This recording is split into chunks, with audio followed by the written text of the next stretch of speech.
Assalamualaikum, mari kita jelajahi topik Islam ini bersama-sama. Tahu nggak sih, soal puisi sufi di Indonesia abad 20? Serius, ini menarik banget, kata aku, sambil menyeruput teh hangat. Rina, temanku, mengangkat alisnya. Sufi, puisi, revolusi, kok campur aduk gitu? Aku cuma tahu sedikit tentang sejarah Indonesia. Nggak sampai detail kayak gitu. Aku tersenyum. Nah, itu dia yang bikin menarik.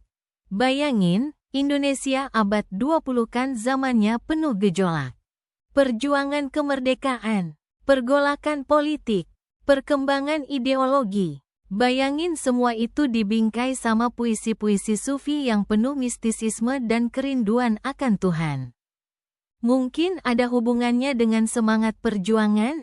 Rina menebak. Tepat sekali. Tapi nggak sesederhana itu. Puisi sufi itu nggak cuma jadi ungkapan perasaan pribadi. Tapi juga jadi alat untuk menggerakkan massa. Loh, bayangkan. Di tengah pergolakan politik yang keras. Puisi-puisi itu menawarkan jalan tengah. Semacam oase di tengah padang pasir yang kering kerontang. Gimana maksudnya? Rina mengerutkan kening. Penasaran. Gini, bayangkan masa-masa sebelum kemerdekaan. Orang-orang tertekan, terjajah, penuh amarah. Tapi Islam, dengan ajarannya yang menekankan kedamaian dan kasih sayang, juga mengajarkan perlawanan yang adil. Nah, puisi sufi jadi jembatannya.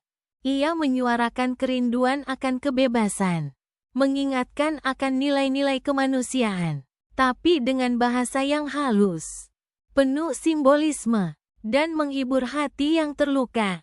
Aku mengambil nafas sebentar. Misalnya, bayangkan seorang pejuang kemerdekaan, lelah berjuang, jiwanya tercabik-cabik. Dia membaca puisi sufi yang bicara tentang cinta ilahi, tentang kesabaran, tentang penyerahan diri kepada Tuhan. Puisi itu bisa jadi penguat, memberikannya kekuatan untuk melanjutkan perjuangan. Bukan sekadar kekuatan fisik, tapi juga kekuatan spiritual. Wah, keren banget ya, seru Rina. Matanya berbinar. Iya, dan yang lebih menarik lagi, puisi sufi itu nggak melulu bicara tentang hal-hal yang abstrak. Ia juga seringkali menyoroti realitas sosial yang ada. Ketidakadilan, kemiskinan, penindasan, semuanya tertuang dalam bahasa metafora yang indah. Tapi tetap menusuk hati. Jadi, puisi-puisi itu semacam protes. Tapi dengan cara yang berbeda? Rina bertanya. Bisa dibilang begitu. Protes yang lembut, tapi berdampak kuat. Karena puisi itu menyentuh hati, mengusik nurani. Ia mengajak pembaca untuk merenung, untuk introspeksi, dan akhirnya, untuk berbuat sesuatu. Menjadi bagian dari perubahan. Lalu, bagaimana puisi-puisi ini bisa menyebar luas di masyarakat?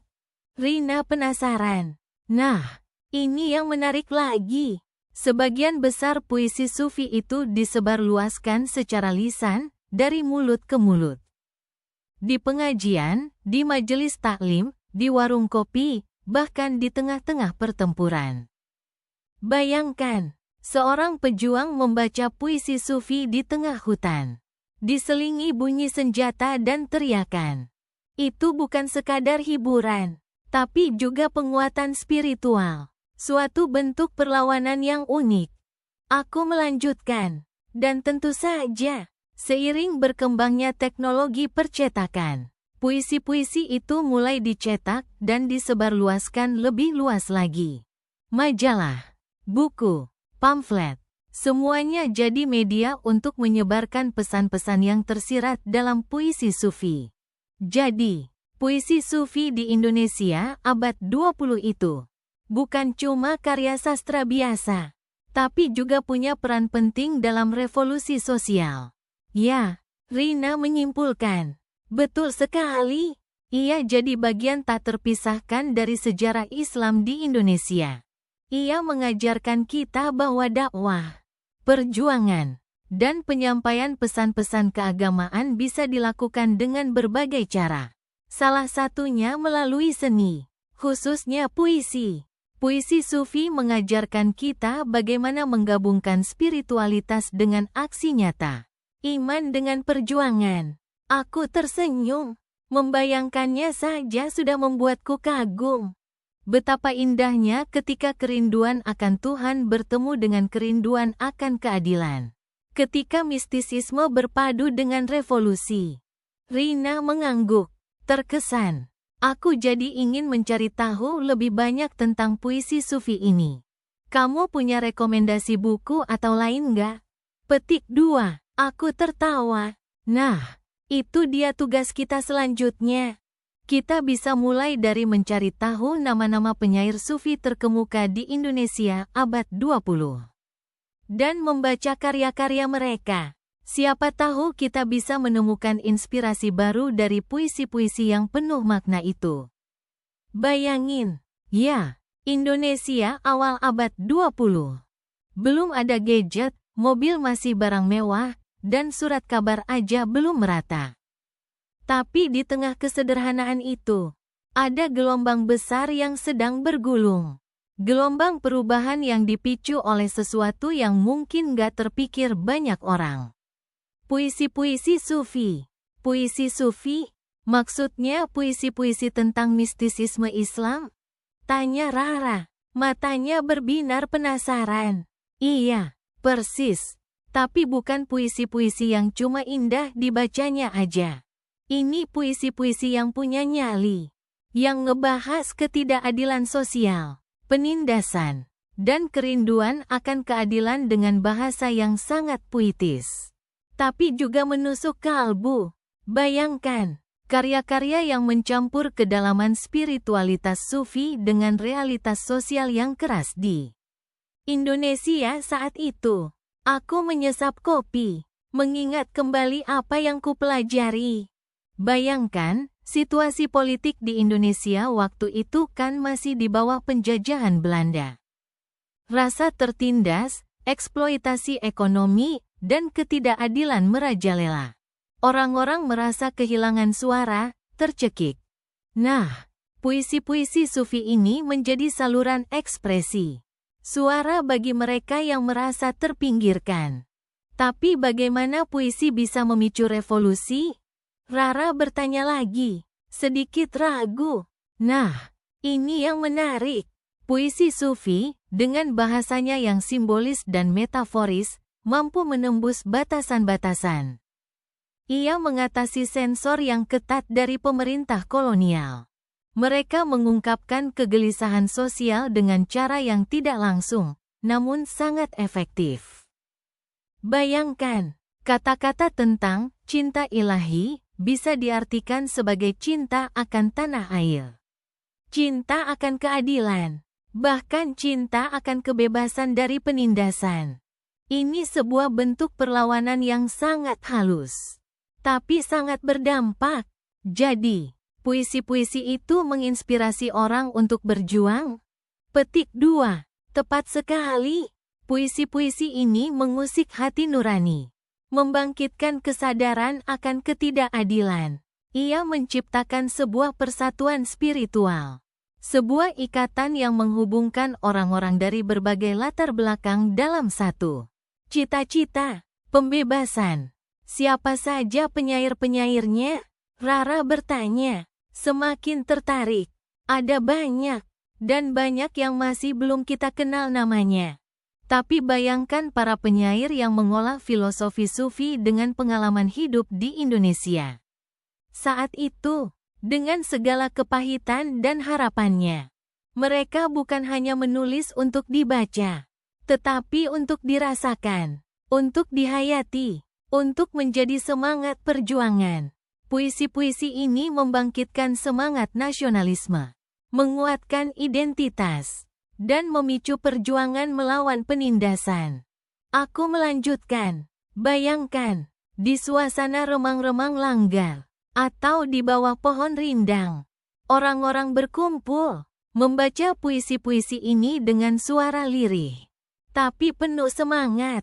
Mereka merasakan kekuatan kata-kata, kekuatan spiritual, yang menyatukan hati mereka. Itu adalah awal dari suatu gerakan. Perubahan yang tidak hanya berdimensi politik, tetapi juga spiritual. Jadi, puisi-puisi Sufi ini bukan sekadar karya sastra, tapi juga alat perubahan sosial. Rara mengucapkan kesimpulannya dengan nada yakin. Benar sekali, mereka adalah bukti bagaimana seni dan spiritualitas bisa berpadu untuk memicu revolusi. Itulah yang menjadikan puisi Sufi dan revolusi sosial Indonesia abad 20 begitu penting dalam sejarah Islam di Indonesia. Ini bukan sekadar sejarah perlawanan politik, tapi juga sejarah spiritualitas yang membentuk bangsa ini. Sebuah perjuangan yang dimulai dari lirik-lirik puisi, dari kata-kata yang mengusik hati dan membangkitkan semangat. Kita terdiam sejenak, masing-masing merenungkan kedalaman cerita yang baru saja kita bahas. Bayangan Indonesia abad 20. Dengan puisi-puisinya yang bergema di antara desau angin dan dentuman sejarah, tampak begitu hidup dan menginspirasi. Sebuah cerita yang menunjukkan betapa kuat pengaruh seni dan spiritualitas dalam menggerakkan perubahan sosial yang besar. Lo tahu nggak tentang puisi Sufi di Indonesia abad 20? Serius, ini menarik banget. Aku mulai menggerak-gerakkan gelas kopi di tangan. Dina, temenku yang lagi sibuk ngecek ponsel, mengangkat kepalanya. Sufi, yang kayak mistis gitu? Gimana ceritanya bisa berhubungan sama revolusi sosial? Petik 2. Nah, itu dia inti ceritanya. Bayangin, Indonesia masa itu kan lagi bergelut sama penjajahan. Terus ada pergolakan besar mau merdeka. Tapi, perjuangannya nggak cuma pakai senjata loh. Ada sisi spiritual yang kuat banget, yang tertuang di puisi-puisi Sufi. Dina mengangguk penasaran. Mungkin ada doa-doa untuk kekuatan dan keberanian gitu ya? Petik 2. Lebih dari itu, Din. Puisi Sufi masa itu nggak cuma soal doa. Mereka jadi semacam ungkapan halus tentang penindasan, harapan kebebasan, bahkan kritik sosial yang terselubung. Bayangin, di bawah pemerintahan kolonial yang ketat, mengeluarkan kritikan secara langsung kan bahaya banget. Jadi, para penyair Sufi menggunakan simbol-simbol dan bahasa metaforis yang dipahami oleh mereka yang mengerti seluk-beluk ajaran tasawuf. Wah, kayak rahasia gitu ya? Dina terlihat makin tertarik. Persis. Misalnya, gambaran tentang perjalanan spiritual bisa dimaknai sebagai perjuangan meraih kemerdekaan. Gurunya bisa diartikan sebagai pemimpin pergerakan. Dan, cinta ilahi bisa jadi representasi dari cinta tanah air. Makna-makna ini tersembunyi di balik keindahan bait-bait puisi. Tapi bagi mereka yang memahami, pesan-pesan itu sangat jelas. Aku lanjut menjelaskan. Bayangin sajak-sajak yang bercerita tentang kerinduan akan kembali ke kampung halaman. Secara literal, mungkin itu tentang rindu kampung halaman. Tapi di kon Indonesia saat itu bisa jadi metafora dari keinginan untuk kembali ke tanah air yang merdeka. Bebas dari belenggu penjajahan. Hebat banget ya cara mereka menyampaikan pesan. Seru Dina.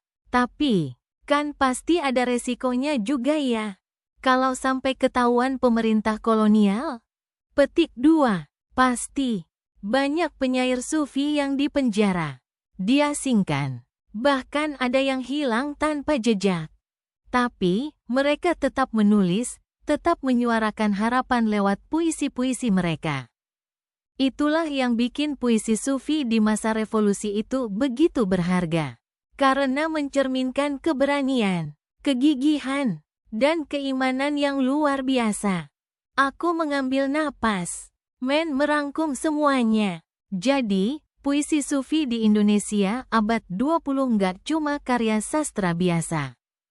Mereka menjadi bagian penting dari sejarah perjuangan kemerdekaan. Mereka adalah suara hati rakyat yang terpendam, dibungkus dalam keindahan bahasa dan kedalaman spiritualitas. Mereka menjadi kekuatan alternatif di luar senjata dan kekerasan.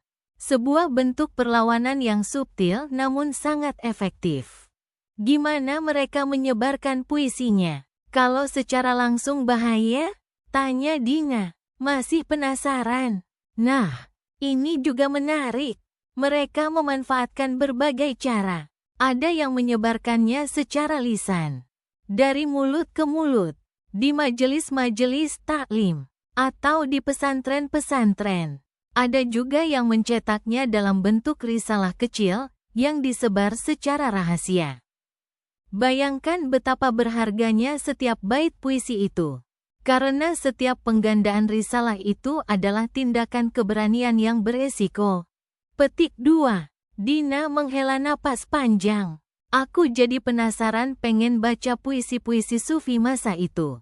Ada yang bisa direkomendasikan nggak? Petik 2. Wah, banyak banget. Sayang, aku nggak bisa sebutkan nama-nama penyairnya secara spesifik. Tapi deh cari informasi tentang puisi-puisi Sufi dari Jawa, Sumatera, bahkan Sulawesi. Di situ kamu bakal nemuin berbagai macam gaya dan tema. Tapi intinya sama, perjuangan, harapan, dan keimanan yang tak pernah padam. Kita berdua terdiam sejenak, masing-masing tenggelam dalam pikiran. Aku melanjutkan, yang paling penting, puisi-puisi Sufi itu mengajarkan kita tentang bagaimana seni dan spiritualitas bisa menjadi kekuatan yang luar biasa, bahkan di tengah-tengah pergolakan sosial yang hebat. Mereka menunjukkan bahwa perjuangan untuk keadilan dan kebebasan bisa dilakukan dengan berbagai cara, termasuk lewat kata-kata yang diisi dengan keindahan dan makna yang mendalam. Dina tersenyum. Jadi, ini bukan cuma soal puisi, tapi juga tentang sejarah, agama, dan arti perjuangan itu sendiri. Makasih ya, udah kasih tahu aku cerita yang menarik ini. Petik 2. Sama-sama, Din. Senang bisa berbagi. Semoga kita bisa terus belajar dari sejarah dan kecerdasan para pendahulu kita. Aku tersenyum, merasakan kepuasan karena telah berbagi kisah yang begitu bermakna. Kisah tentang puisi Sufi dan revolusi sosial di Indonesia abad 20. Sebuah bab tengah yang penuh dengan misteri, keberanian, dan harapan. Kamu tahu nggak sih? Kita udah hampir selesai ngobrolin tentang puisi Sufi dan revolusi sosial di Indonesia abad 20. Rasanya baru kemarin kita mulai bahas. Sekarang udah mau kelar aja. Bayangin, perjalanan panjang banget ya. Dari awal abad sampai akhir. Ternyata puisi Sufi itu punya peran yang gak bisa diremehkan loh dalam sejarah kita. Jadi gini, kalau kita tarik benang merahnya, kita bisa lihatkan gimana puisi-puisi Sufi ini. Awalnya mungkin kelihatan cuma soal kerinduan kepada Tuhan, keindahan alam, atau cinta mistik gitu. Tapi, deh kita pikir lebih dalam. Di tengah gejolak politik, perebutan kekuasaan, dan perjuangan kemerdekaan, puisi-puisi itu justru jadi semacam bahasa rahasia. Sebuah media untuk menyampaikan pesan-pesan perlawanan, semangat persatuan, dan bahkan kritik sosial yang terselubung. Ingat nggak kita bahas Hamzah Fansuri? Karyanya yang penuh metafora itu, meskipun terkesan sederhana, tapi menyimpan makna yang begitu dalam. Dia nggak langsung mengkritik penguasa, tapi lewat keindahan bahasanya, dia menyampaikan keresahan hati nurani. menguatkan hati rakyat kecil yang tertindas. Bayangin, di zaman penjajahan, ketika kata-kata aja bisa jadi senjata, puisi sufi jadi benteng spiritual sekaligus alat penyemangat yang luar biasa. Terus, kita juga ngobrolin puisi-puisi sufi yang mengilhami semangat nasionalisme. Para pejuang kemerdekaan bukan cuma berjuang dengan senjata, tapi juga dengan semangat juang yang digali dari nilai-nilai keislaman, termasuk dari pesan-pesan yang tersirat dalam puisi sufi. Mereka melihat kesederhanaan dan kerendahan hati yang diajarkan dalam tasawuf sekaligus melihat kekuatan spiritual yang luar biasa untuk menghadapi penindasan.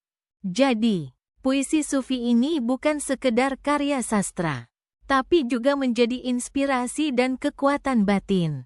Dan yang menarik, meskipun seringkali disampaikan secara halus, pesan-pesan dalam puisi sufi ini berkembang dan bertransformasi seiring perjalanan waktu. Di awal abad 20, mungkin lebih banyak berpada pencerahan spiritual individual. Tapi seiring munculnya gerakan-gerakan nasionalisme, pesan-pesan itu semakin bergeser menjadi perlawanan kolektif. Puisi-puisi sufi nggak cuma jadi media introspeksi, tapi juga menjadi penggerak perubahan sosial. Nah, kalau kita lihat dari perspektif akhir abad 20, kita bisa melihat dampak berkelanjutan dari pengaruh puisi sufi ini. Meskipun bentuknya berubah, nilai-nilai kebersamaan, kesederhanaan, dan kejujuran yang diajarkan dalam tasawuf masih sangat relevan hingga sekarang. Kita bisa melihat refleksinya dalam berbagai gerakan sosial dan keagamaan di Indonesia. Apalagi di Indonesia yang multikultural ini. Puisi sufi jadi semacam jembatan penghubung antar budaya dan agama. Bayangkan, karya-karya sufi itu menjangkau berbagai kalangan. Dari kalangan elit sampai rakyat jelata. Bahasa puisi yang indah dan menentuh hati mampu menyatukan orang-orang dengan latar belakang yang berbeda. Jadi, selain revolusi sosial, puisi sufi juga berkontribusi dalam menciptakan persatuan dan kesatuan bangsa. Jadi, kesimpulannya, perjalanan puisi sufi dan revolusi sosial di Indonesia abad 20 bukan sekedar sejarah sastra, tapi sebuah kisah panjang tentang perjuangan spiritual dan perjuangan nasionalisme yang saling terkait erat. Puisi-puisi itu bukan hanya karya seni, tapi juga menjadi bagian dari pembentukan bangsa dan negara kita. Mereka menunjukkan bahwa iman, kepercayaan, dan keindahan bahasa dapat menjadi pendorong perubahan yang kuat dan mendalam. Dan yang paling penting, cerita ini mengajarkan kita bahwa perlawanan bisa dilakukan dengan berbagai cara, termasuk melalui seni dan sastra. Puisi sufi menunjukkan kekuatan kata-kata untuk menginspirasi, menyemangati, dan bahkan memicu perubahan sosial. Itulah kenapa perjalanan puisi sufi dan revolusi sosial di Indonesia abad 20 tetap relevan dan patut kita pelajari hingga saat ini. Kita bisa menarik banyak pelajaran berharga dari kisah panjang ini untuk terus menjaga nilai-nilai kemanusiaan dan persatuan bangsa. Gimana? Setuju kan?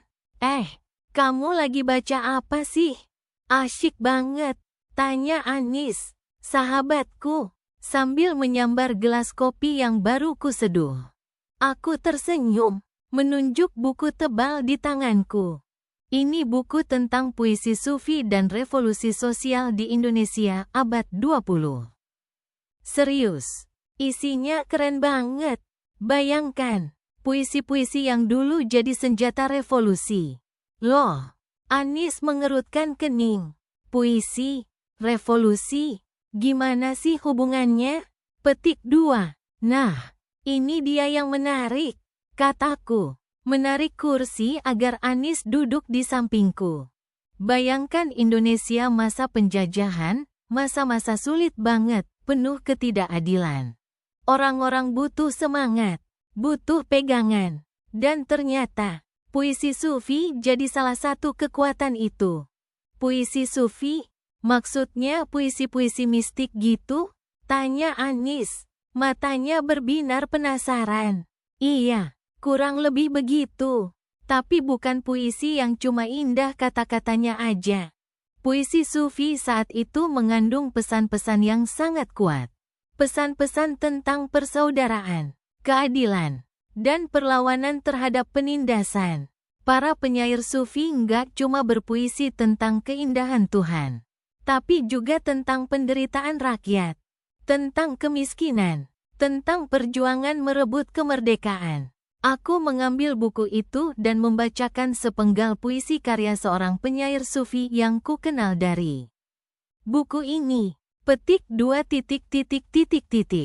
Asteris tanah airku. Darahku tumpah di sini. Jiwaku berteriak rindu pada kemerdekaan. Namun imanku teguh, menunggu fajar yang adil menyapa. Bayangkan, Anis, lanjutku. Di tengah-tengah tekanan dan teror penjajah, puisi-puisi ini dibaca, didengarkan, diresapi oleh banyak orang. Puisi-puisi ini jadi semacam mengingatkan mereka tentang nilai-nilai keislaman yang sebenarnya. Nilai-nilai yang mendorong mereka untuk berjuang, untuk melawan ketidakadilan. Jadi, para penyair Sufi ini ibarat pahlawan yang berjuang dengan pena. Ya, kata Anis, mengangguk-angguk. Bisa dibilang begitu. Mereka menggunakan bahasa puitis, tapi pesan yang disampaikan sangat revolusioner. Puisi-puisi mereka membangkitkan kesadaran sosial, menginspirasi perlawanan, dan menunjukkan bagaimana Islam bisa menjadi kekuatan yang mendorong perubahan sosial. Aku menjelaskan lebih lanjut. Misalnya, ada puisi-puisi yang menyuarakan tentang pentingnya persatuan umat, tentang menjauhi perpecahan dan saling bermusuhan. Di masa penjajahan, perpecahan itu justru senjata ampuh penjajah untuk menguasai kita. Puisi-puisi Sufi ini mengingatkan akan pentingnya persatuan dalam menghadapi penjajah. Bersatu padu, bagai satu tubuh yang tak terpisahkan.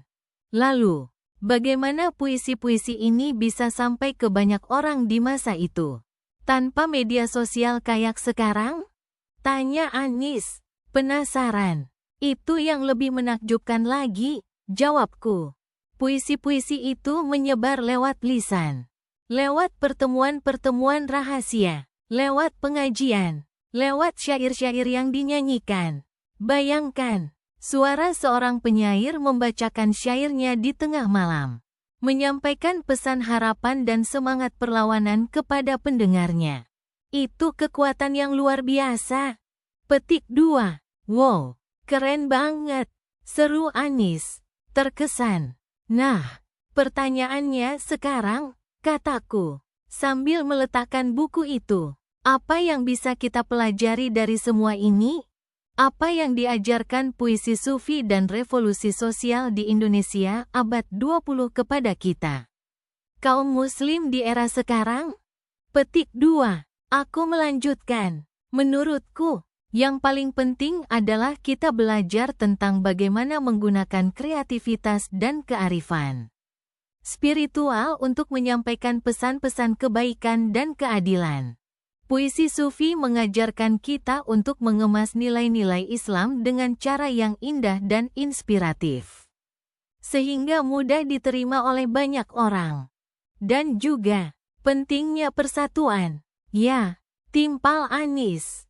Pasti, persatuan itu kunci. Kita harus belajar dari masa lalu. Bagaimana para penyair Sufi dan para pejuang kemerdekaan bersatu menghadapi penindasan. Di zaman sekarang, tantangan kita mungkin berbeda, tapi nilai-nilai persatuan dan keadilan tetap sama pentingnya. Aku merenung sejenak. Selain itu, kita belajar bagaimana menggunakan kemampuan kita, apapun itu, untuk berkontribusi bagi masyarakat.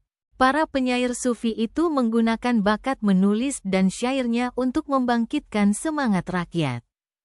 Kita juga bisa melakukannya. dengan cara kita masing-masing untuk mewujudkan keadilan sosial, persatuan, dan kemajuan bangsa. Anies mengangguk setuju. Jadi, bukan cuma soal membaca puisi lama, tapi juga menerapkan nilai-nilai yang ada di dalamnya dalam kehidupan kita sekarang. Petik 2. Tepat sekali, kataku. Tersenyum. Puisi Sufi dan revolusi sosial di Indonesia abad 20 bukan hanya sekadar sejarah, tapi juga suatu pelajaran berharga tentang bagaimana Islam bisa menjadi kekuatan yang mendorong perubahan dan kemajuan sosial. Kita harus menjaga semangat itu, meneruskannya untuk generasi Meng. Sampai jumpa. Semoga Allah memberkati kita semua. Itu pembahasan hari ini.